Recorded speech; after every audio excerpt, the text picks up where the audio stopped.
আসসালামু আলাইকুম রহমতুল্লাহ। প্রিয় দেশবাসী, রাহমা, মাগফিরাত এবং নাজাতের পূর্ণ একটি মাস আল্লাহ তাআলার অশেষ মেহেরবানিতে আমরা কাটালাম। মহান রবের দরবারে দোয়া করি বারাকাপূর্ণ এই মাস আমাদের জীবন থেকে সব ধরনের গুনাহ খাতা, ভুল ত্রুটিকে মুছে দিয়ে আমাদেরকে পরিশুদ্ধ করে দিক। মহান মাবুদের নৈকট্য হাসিলের জন্য এই মাস হোক আমাদের উসিলা, এবং আল্লাহ রাব্বুল আলামিন সর্বোচ্চ বিনিময় হিসাবে জাহান্নামের আগুন থেকে আমাদেরকে বাঁচার পথ এ মাসের উসিলায় তৈরি করে দিন, এবং জান্নাতের জন্য আল্লাহ তাআলা আমাদেরকে কবুল করুন।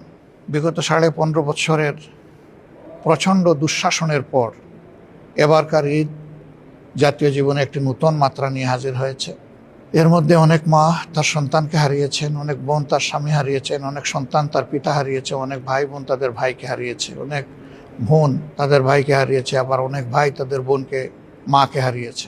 শুধু তাই না, আল্লাহর বেশ কিছু বান্দাবান্দি এখনও কোথায় আছেন, যাদেরকে অপহরণ করে আয়নাগর নামক নিকৃষ্ট জায়গায় নিয়ে যাওয়া হয়েছিল। তাদের অবস্থা তাদের স্বজনেরা জানে না, আর তারাও বেঁচে থাকলে তারাও জানে না স্বজনদের অবস্থা কেমন। মহান রবের দরবারে দোয়া করি, জুলুমের শিকার হয়ে দুনিয়া থেকে যারা বিদায় নিয়েছেন, আল্লাহ তাদের সকলকে শহীদ হিসাবে কবুল করুন। একই সাথে দোয়া করি যারা আহত এবং পঙ্গু হয়েছেন, আল্লাহ রাব্বুল আলামিন তাদের সকলকে সুস্থতার পূর্ণ নিয়ামত এনায়েত করুন।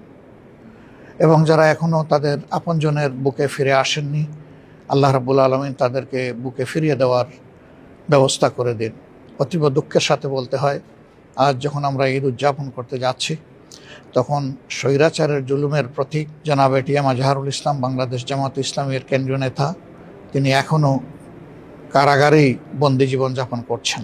আমরা জানি এবারকার ঈদ সকলের জন্য সমান নয়, গোটা জাতির জন্য আনন্দের হলেও যারা আপনজনকে হারিয়েছেন, যারা নিজে আহত এবং পঙ্গু হয়েছেন, তাদের মনে অনেক দুঃখ এবং বেদনা আছে।